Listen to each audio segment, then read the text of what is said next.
नमस्कार, आप देख रहे हैं समाचार वन इंडिया। मैं हूं आपके साथ अनुराधा सिंह।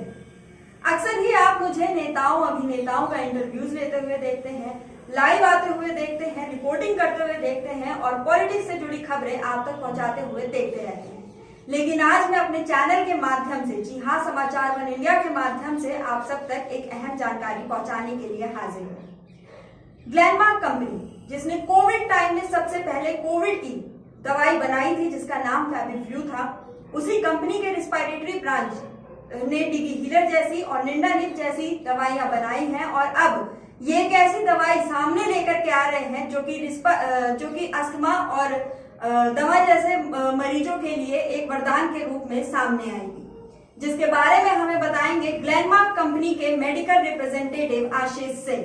सर, बहुत स्वागत है आपका हमारे चैनल पे। बहुत बहुत धन्यवाद। सबसे पहले मैं समाचार वन इंडिया का और अनुराधा मैडम का धन्यवाद करना चाहूँगा कि आपने मुझे एक प्लेटफॉर्म दिया ताकि मैं अपनी दवाई के बारे में आपको समझा सकूँ।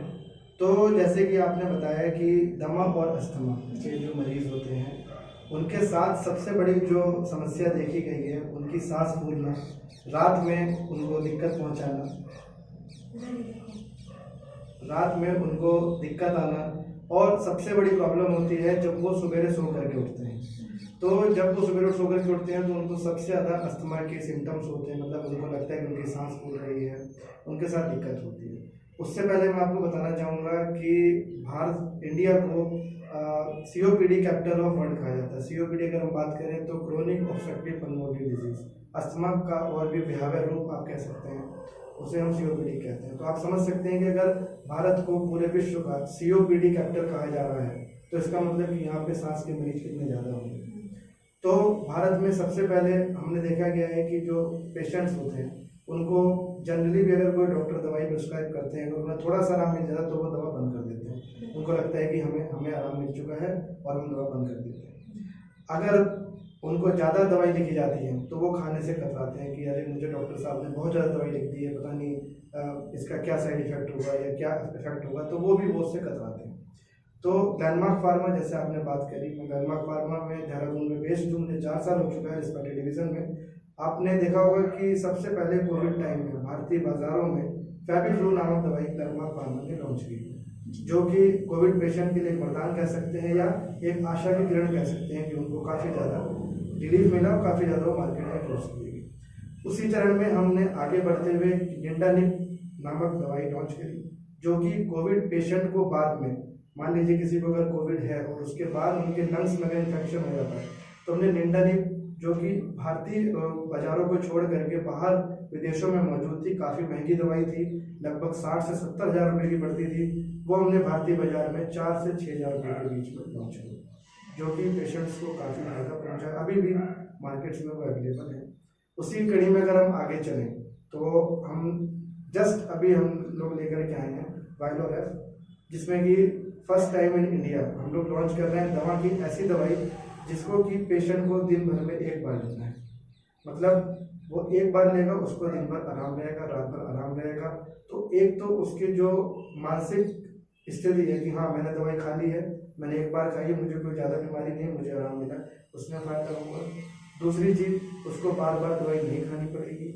तीसरी चीज़, अगर कोई कार्डियक पेशेंट है, कार्डियक पेशेंट मतलब अगर कोई हृदय रोगी है, उसके साथ में भी प्रॉब्लम्स आती हैं। कुछ दमा की दवाइयाँ ऐसी होती है कि हम हृदय के मरीजों को नहीं दे सकते, बट अगर हम बात करें वाइलोरेफ की तो ये हृदय वाले पेशेंट को आंख बंद करके दी जा सकती है।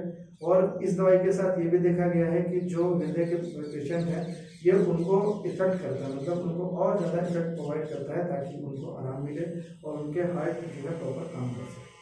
तीसरी चीज़ मैंने आपको बताया कि ग्लेनमार्क फार्मा जब भी कोई दवाई मार्केट में लेके आती है, भारतीय मरीजों की व्यवसाय और भारतीय मरीजों की आर्थिक स्थिति को देखते हुए लाती है। तो आप विश्वास नहीं मानेंगे, अविश्वसनीय प्राइस है, 195 रुपये की 15 गोली। अगर एक पेशेंट पूरे दिन महीने की थेरेपी लेता है तो सिर्फ 400 रुपये की पड़ती है, जो कि अभी तक जो भी दवाइयाँ अवेलेबल हैं वो कई ज़्यादा महंगी है और जबकि 2 बार लेनी पड़ती है। तो मैं सिर्फ इतना कहना चाहूँगा कि आपने मुझे यहाँ बुलाया, बहुत बहुत धन्यवाद। और मेरी बात जिन भी मरीजों तक पहुँचे या जिन भी डॉक्टर्स तक पहुँचे, मैं कोशिश कर रहा हूँ कि उत्तराखंड के मैक्सिमम डॉक्टर तक पहुँच सकूँ अपने दवाई के बारे में बता सकूं और जितना ज़्यादा हो सके भारतीय मरीजों को इसकी सुविधाएं पहुंचा सकूं, मैं उसमें कार्यरत हूं। और मैं धन्यवाद देना चाहूँगा ग्लेनमार्क फार्मा को ऐसी दवाई लॉन्च करने के लिए भारतीय मार्केट में। आशीष, बहुत शुक्रिया आपका हमारे साथ जुड़ने के लिए। जैसा कि आपने देखा, आशीष ने हमें बताया कि ग्लेनमार्क कंपनी अक्सर ही भारत में रहने वाले मरीजों के लिए, ऐसे मरीज जो कि दवाइयाँ अफोर्ड नहीं कर सकते हैं, महंगी महंगी दवाइयाँ, महंगे महंगे इलाज जो है वो उनके अंतर्गत नहीं आ सकते हैं, उनके लिए ग्लेनमार्क हमेशा ही कोशिश करती है कि कम दामों में ऐसी दवाइयाँ लेकर के आए जो कि उनके मरीजों को आराम पहुँचा सके। ऐसे ही अस्थमा और दमा जैसी दवाइयाँ लेकर के आए हैं, जिसमें वायलोरेफ के बारे में आशीष ने हमें बताया कि 195 रुपए की गोली आपको खानी है और आपको पंप लेकर के घूमने की जरूरत नहीं है, सिर्फ एक बार खानी है और आपको राहत मिल जाएगी। जी आशीष, कुछ कहना चाहते हैं? बस मैं इतना कहना चाहूँगा, उत्तराखंड में मैं देहरादून में जैसे कार्यरत हूँ, जो भी यहाँ के पेशेंट हैं, दवाई जितने भी बड़े हॉस्पिटल हैं जैसे Mahant Indresh hospital, Max hospital, Jolly Grant hospital, AIIMS Rishikesh, सारी जगह पर पे हमारे दवाइयाँ अवेलेबल है। मैं कुछ डॉक्टर्स तक नहीं पहुंच पाया हूँ, अभी कोशिश करूंगा सारे डॉक्टर्स तक पहुंच सकूं, लेकिन हाँ फिर भी जितने हमारे जो सांस के संबंधित डॉक्टर्स हैं सबके पास मैंने दवाई बताई है। तो जो भी अगर ऐसा कोई पेशेंट है या ऐसा कोई जिनको दमा की बीमारी है, वो एक बार पेशेंट जरूर जाए, डॉक्टर इन अस्पतालों में जरूर जाएगा, तो मेरी दवाई वहाँ पर उनका अवेलेबल है। तो जैसा कि आपने देखा, आशीष ने हमें बताया कि आप कहां से इन दवाइयों को पा सकते हैं और कैसे पा सकते हैं। ऐसे ही और भी जानकारियों को हम आप तक पहुंचाते रहेंगे। तब तक के लिए देखते रहिए समाचार वन इंडिया। मुझे दीजिए इजाजत।